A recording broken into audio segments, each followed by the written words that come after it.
My $8,500 wedding cake was completely destroyed, but it was the best money I ever spent. Why? Because lying amidst that bright red mess was my own sister, about to fall into a deep sleep. She had deliberately drugged me at my own wedding, hoping to turn me into a drunken spectacle in front of my wealthy in-laws. I allowed her to carry out her plan, only at a far greater cost than she ever imagined. A subtle switch of glasses, a carefully crafted smile, and the result became the most gratifying moment of my life. My dear sister crumpled among the scattered crumbs of red velvet. But to understand why my own sister would go to such lengths to sabotage my wedding day, I need to take you back to the beginning of the preparations. I am Pamela, 29 years old, serving as a marketing director at a respected firm in Charleston, and I have always considered myself composed, rational, and in control of my emotions. My younger sister, Sutton, 27, describes herself as an influencer, which in practical terms means she survives online while avoiding actual employment. What she never revealed to her 12,000 followers was the staggering $51,000 in credit card debt she had carefully concealed from our parents. Conrad and Blythe, our parents, had always shown clear preference for Sutton. Always. It was beyond explanation, beyond fairness, beyond reason. I could achieve perfect grades, earn scholarships, secure promotions at work, and it made no difference. Sutton could upload a filtered selfie paired with a recycled quote she found online, and my mother would proudly display it as though it were an award. Her resentment intensified when I became engaged to Sterling. Starling was an orthopedic surgery resident at the medical university, brilliant and compassionate, with skilled hands capable of repairing shattered bones and a smile that could quiet any anxiety. Yet what truly consumed Sutton with envy was not his profession or personality, but his family name. Sterling came from established Charleston wealth, a lineage tied to history, influence, and privilege. His family had ancestors who signed historic documents, vessels named in their honor, and invitations to exclusive gatherings at historic estates. That world was everything Sutton desperately longed to enter. As wedding preparations progressed, her behavior became unbearable. 3 months before the ceremony, I sat reviewing contracts with vendors when she arrived at my apartment unannounced. She entered wearing designer yoga attire worth more than most people's monthly grocery expenses, and carrying a handbag whose price I knew exceeded her means. "I've been thinking," she declared without greeting. "I should be your maid of honor." I looked up from my documents, surprised. "Sutton, I already asked Adeline." "Your lawyer friend?" she replied with visible distaste. "Pamela, this wedding has old money expectations. Do you really want someone dressed in business suits standing beside you in photographs destined for society pages? Adeline is my closest friend. She has supported me through everything." "And I am your sister," she insisted, her voice sharpening with practiced emotion. "Your only sister. What will people say if your own blood isn't your maid of honor? It will look like we're estranged. It will reflect badly on both of us. And besides, this opportunity is important for my brand. A wedding at the historic Charleston Hotel with Sterling's family present? My following could skyrocket." I should have refused immediately. I should have protected my boundaries. Instead, she called our mother. 2 hours later, both parents arrived at my door. My mother's eyes were already damp, her monogrammed handkerchief pressed delicately to her face, while my father wore his familiar expression of quiet disappointment. "Pamela, sweetheart, your sister is heartbroken," my mother said gently. "She feels unloved." "I never said that," I tried to explain. "Your sister is struggling right now," my father interrupted with finality. "The least you can do is make her feel included." "Just indulge her," my mother pleaded. "It's only one day. Surely you can be generous." Their manipulation followed a pattern I had known my entire life, making Sutton's happiness my responsibility. I surrendered. "Fine," I said quietly. "You can be maid of honor." Sutton celebrated immediately. My mother smiled with relief. My father nodded approval. When I called Adeline later, she hesitated before asking if I was certain.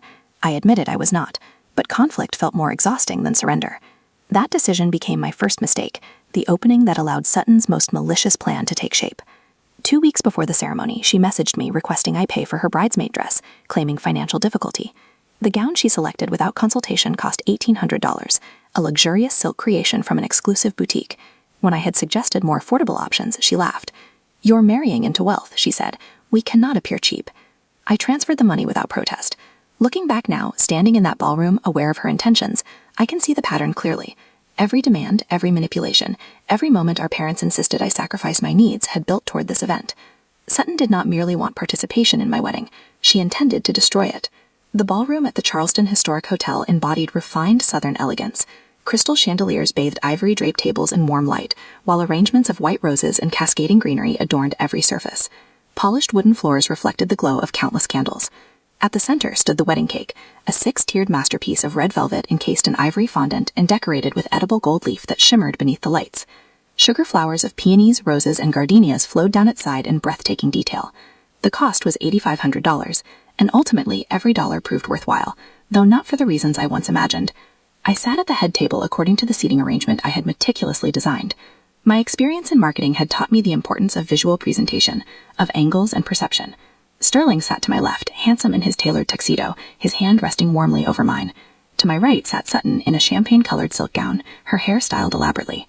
David, Sterling's best friend and best man, occupied the seat beside him. I had ensured this arrangement would create flattering photographic angles, believing I had anticipated every detail. Before each of us stood identical crystal champagne flutes, indistinguishable from one another, filled with an expensive vintage provided by Sterling's family.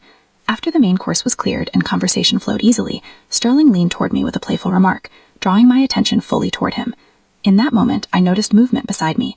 Sutton's hand drifted smoothly across the table, as if to adjust my place card. The motion appeared harmless, helpful even. Yet as her hand passed over my champagne flute, she tilted it slightly, releasing the contents of a tiny vial into my drink. The clear liquid vanished instantly among the rising bubbles. She withdrew her hand, satisfied.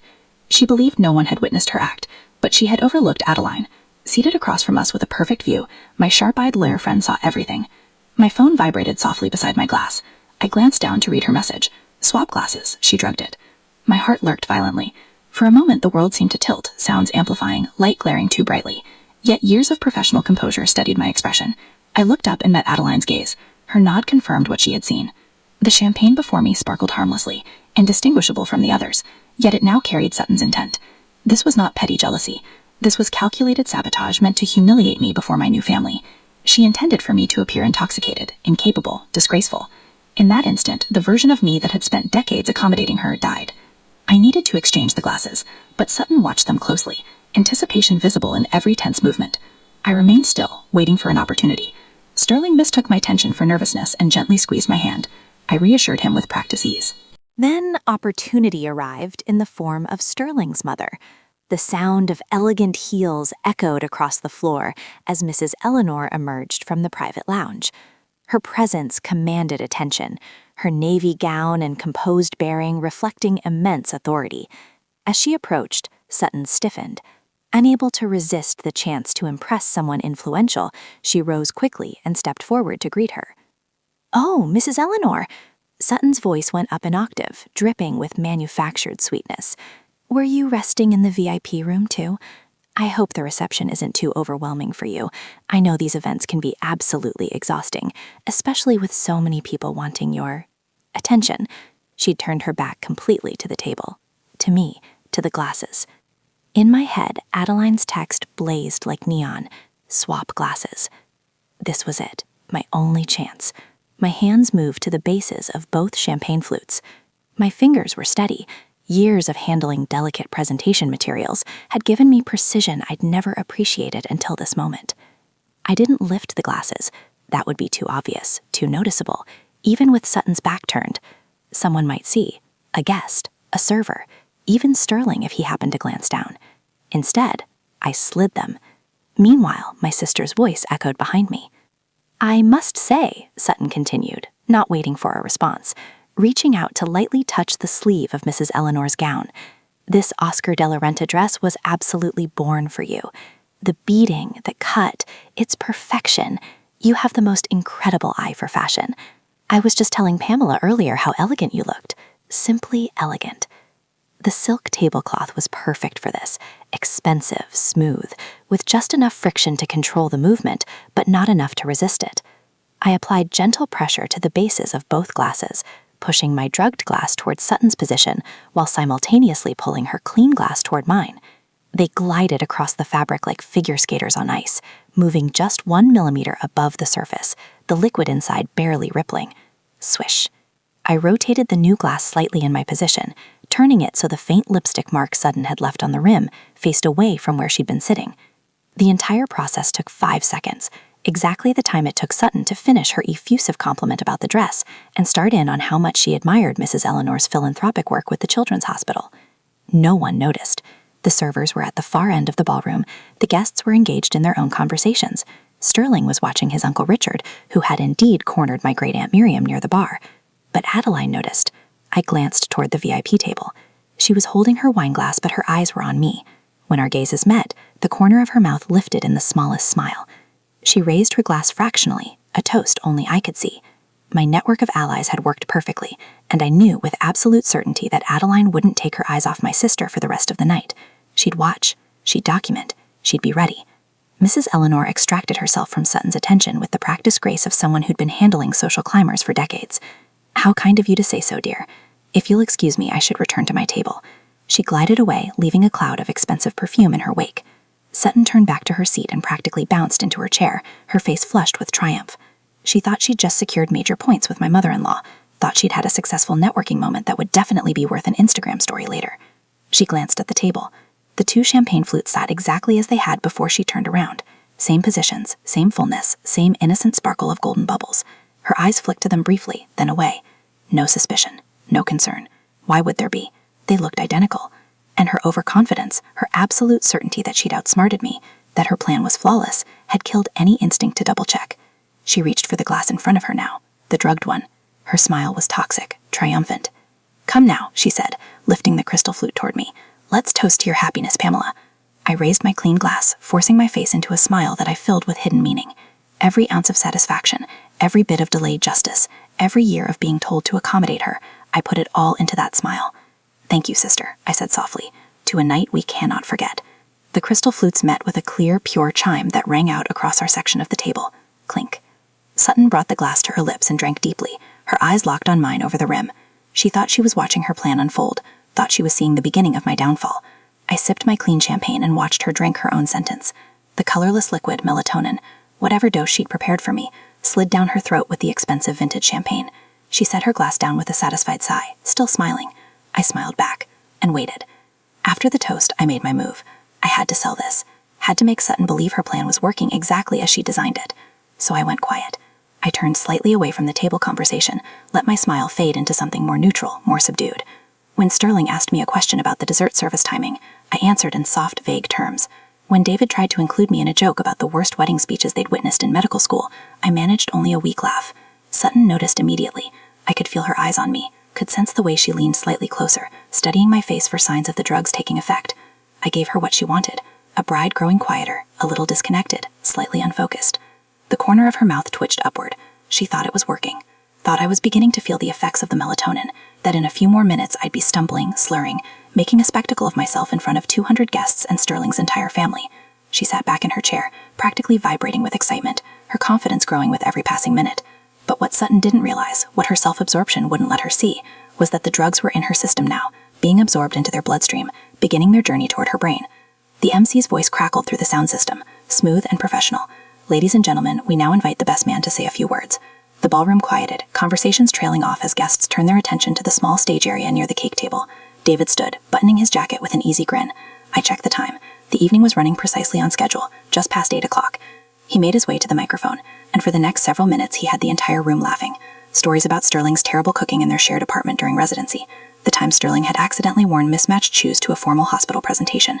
The moment David had known Sterling was serious about me because he'd started actually doing his laundry instead of buying new clothes when he ran out of clean ones. The timing was perfect. David's speech created a buffer, a period when all attention was focused elsewhere, where the subtle changes beginning to happen in Sutton's body would go unnoticed in the ballroom. I watched her from the corner of my eye. She was still smiling, still playing her part as the supportive maid of honor, but I saw it, the way she shifted slightly in her seat, the way her hand came up to touch her temple briefly, the small crease that formed between her eyebrows. The melatonin was starting to work. Liquid melatonin acts faster than pills, absorbing quickly into the bloodstream. Sutton would be feeling it now, a subtle heaviness in her limbs, a gentle fuzziness creeping into her thoughts. But she'd mistake it for nervousness about her upcoming speech, or perhaps the champagne hitting a little harder than expected. She'd never suspect the truth. David finished his speech to enthusiastic applause, and returned to his seat, clapping Sterling on the shoulder as he passed. Sterling stood to hug his best friend, and the two of them shared a moment that made the photographer's camera flash repeatedly. The MC returned to the microphone. "Thank you, David, and now we'd love to hear from the maid of honor." The moment arrived. Sutton stood. I watched her carefully, remembering every detail. The way she had to steady herself briefly with a hand on the table. The slight pause before she stepped away from her chair, as if gathering her coordination. The forced brightness in her expression that didn't quite reach her eyes. She thought it was nerves, thought it was the natural anxiety of public speaking, but I knew better. The drugs were taking hold, creating that characteristic lightheaded sensation, making her limbs feel heavy and disconnected. In another 10 minutes, she'd be fighting to keep her eyes open. But right now, in this moment, she still had enough clarity, enough diluted confidence to believe she was in control. She walked toward the stage area, her steps perhaps a fraction slower than normal, but still steady enough, and she headed straight for the spot she'd probably planned for days, right next to the cake tower. Of course she did. The $8,500 red velvet masterpiece, with its edible gold leaf and handmade sugar flowers, would be the perfect backdrop for the photos she'd post later. The expensive cake would signal wealth, status, connection to old money. It would be visible proof that she'd made it, that she was part of this world. She positioned herself as close to the cake table as possible, probably closer than the catering staff would have liked. Her left hand held a newly refilled wine glass, and her right hand accepted the wireless microphone from the MC. The microphone, that beautiful, treacherous wireless microphone that would broadcast every word to the entire ballroom through the sophisticated sound system Sterling's family had paid extra for. Sutton didn't think about that, didn't consider what might happen if she lost control of her words, if the drugs in her system made her truth-telling and uninhibited. She just smiled at the crowd and began to speak. "Good evening, everyone," she started, her voice amplified perfectly through the speakers. "For those who don't know me, I'm Sutton, Pamela's sister and her maid of honor." Her words were still clear, still controlled, but I could see the effort it took, the way she stood just a little too still, like someone trying not to sway. "I've known Pamela my entire life, obviously, and I have to say," she paused for effect, playing to the crowd, "it's been quite a journey watching her find someone worthy of her." Polite laughter from the guests. Pamela has always been the responsible one, the organized one, the one with the perfect plans and the perfect career. There was an edge to her voice now, something sharp hiding beneath the saccharine sweetness. And now she has the perfect husband from the perfect family. I sat below the stage, my hand finding Sterling's and squeezing tight. He squeezed back. He had no idea what was coming. None of them did. Sutton raised her wine glass slightly, the liquid catching the light. "So here's to Pamela," she said, her smile wide and fake and poisonous.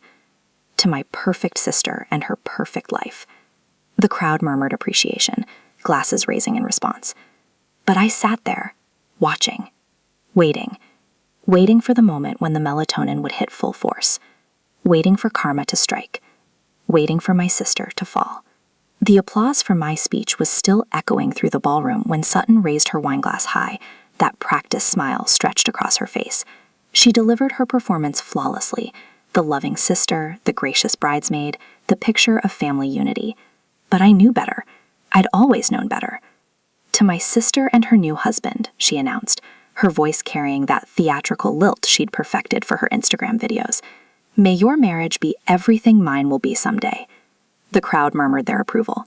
Sterling's hand found mine under the table, his fingers warm and steady. I watched Sutton bring the crystal flute to her lips, my original glass, the one she'd so carefully doctored, and take a long, triumphant sip. The transformation wasn't immediate. She lowered the glass, still smiling, still playing her part. But then I saw it, the slight wobble in her stance, the way her free hand reached for the podium, as if the floor had suddenly shifted beneath her feet.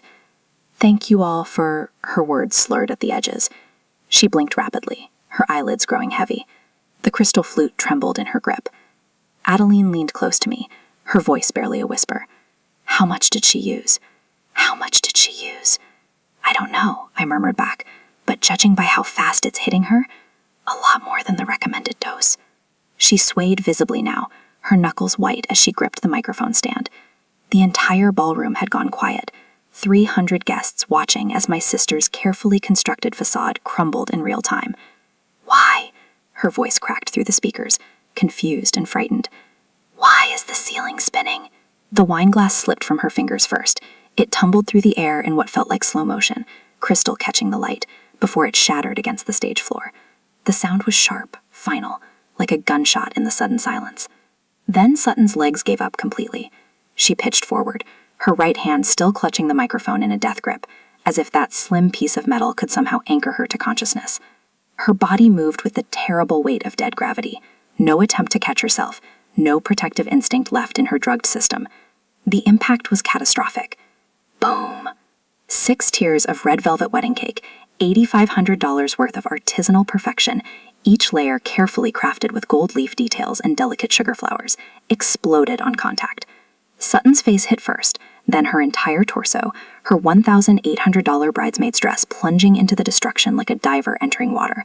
Except instead of water, there was buttercream frosting, cake crumbs, and the deep crimson interior of red velvet layers. The visual was horrifying. White cream mixing with red cake created something that looked disturbingly like a crime scene. My sister lay motionless in the wreckage, her platinum blonde hair matted with frosting, her ivory dress now stained beyond recognition. It looked like she'd been destroyed, violently, in front of 300 witnesses. My mother screamed pierced the air. "Sutton!"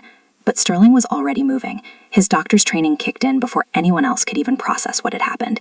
He was on the stage in seconds, his tuxedo forgotten as he dropped to his knees beside the cake wreckage. "Someone cut the music," he commanded, his voice calm but absolute.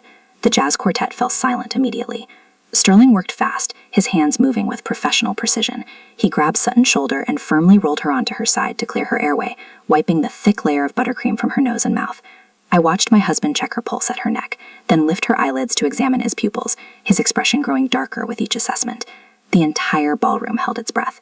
David stood frozen at the head table. Eleanor had her hand pressed to her heart. My father was pushing through the crowd, his face pale. The movement of being rolled over seemed to jolt Sutton. Her hand was still wrapped around the microphone, the wireless device dragging across her chin as Sterling positioned her. In her delirium, her eyes flickered open, unfocused, unseeing. She looked directly at Sterling, but I could tell she wasn't really seeing him. "No." The word came out broken, barely audible, but the microphone, now resting right near her lips, picked it up perfectly. Her voice echoed through the ballroom speakers, distorted and weak. "The drugged glass." The confession hung in the air like smoke. Time seemed to freeze. Every single person in that ballroom had heard it. The words were slurred, confused, but unmistakable. Wrong glass. Drugged glass. The implication was inescapable. Sterling's hand stilled. He raised his head slowly, his gaze moving from Sutton's unconscious form to where my parents now stood at the edge of the stage. His expression was cold, colder than I'd ever seen it. "She isn't having a stroke," he said, each word precise and clinical. "This is a synergistic toxicity, alcohol potentiating a central nervous system depressant. These are classic symptoms of a sedative overdose." My mother made a choking sound. "What? No, that's not, she wouldn't." Sterling pulled out his phone and called 911, briefly explaining the situation to the dispatcher using medical terminology before hanging up. My father finally found his voice. "This is ridiculous. Sutton would never. There must be some mistake." Sterling ended the call and stood, towering over both my parents. The look he gave them could have frozen fire. "You two will go to the hospital with her. I won't call the police tonight." He paused, and I saw something dangerous flash in his eyes. "But if anything else happens, if there's even one more incident, I can't promise that same courtesy." The threat was clear. My father, who'd spent my entire life bulldozing over everyone with his opinions and demands, actually stepped back. He opened his mouth, then closed it again, completely silenced by Sterling's absolute authority. The ambulance arrived within minutes, the advantage of being in downtown Charleston. The paramedics loaded Sutton onto a gurney, her face still smeared with frosting and cake crumbs, her dress ruined beyond repair. My mother climbed into the ambulance without a word, her face twisted in that familiar expression of martyred suffering. My father lingered at the ballroom entrance, looking back at me with something I couldn't quite read. Accusation? Guilt? Fear? I met his gaze steadily, refusing to look away, refusing to give him the comfort of my submission. Then he was gone, and the ambulance pulled away into the Charleston night. The ballroom was chaos, guests murmuring in shocked clusters, hotel staff frozen in uncertainty, the destroyed cake a crimson monument to the evening's disaster. I stood at the head table, Sterling's hand in mine, and felt something unexpected wash over me. Relief. Pure, uncomplicated relief. Adeline appeared at my side, her phone held up like a trophy. "I recorded the whole thing," she announced, her criminal lawyer instincts sharp as ever, both the fall and the confession. Audio is crystal clear. She tapped the screen, and Sutton's drugged voice played back. Wrong glass. The drugged glass? Several nearby guests heard it. The whispers intensified. I watched the truth ripple through the crowd like a stone dropped in still water. My sister, the golden child, the beloved youngest daughter, had just confessed to attempted poisoning in front of 300 witnesses. The hunter had become the prey. Eleanor approached us, her Oscar de la Renta gown somehow still immaculate despite the chaos. She looked at the destroyed cake, then at me, her expression unreadable. Well, she said finally, a hint of dry amusement in her voice, this is certainly the most memorable wedding I've ever attended. The hotel manager materialized, wringing his hands. Mrs. Ashford, I am so terribly sorry about this incident. Should we end the reception, given the circumstances? I looked at the ruined cake, red velvet crumbs scattered across the stage like evidence of violence, white frosting smeared across the floor, the beautiful 6-tier masterpiece reduced to rubble, $8,500 worth of destroyed artistry, and all I felt was light. I turned to Sterling. His blue eyes searched mine, concerned but not pitying. How are you doing? He asked quietly. This is the first time I've seen you breathe easy since we got engaged, he said before I could answer. He was right. For months, I'd been walking on eggshells, managing my parents' expectations, trying to prevent exactly this kind of scene. I'd paid for Sutton's dress, included her in every detail, bent over backward to keep the peace, and she'd tried to drug me anyway. But now the monster had been driven away.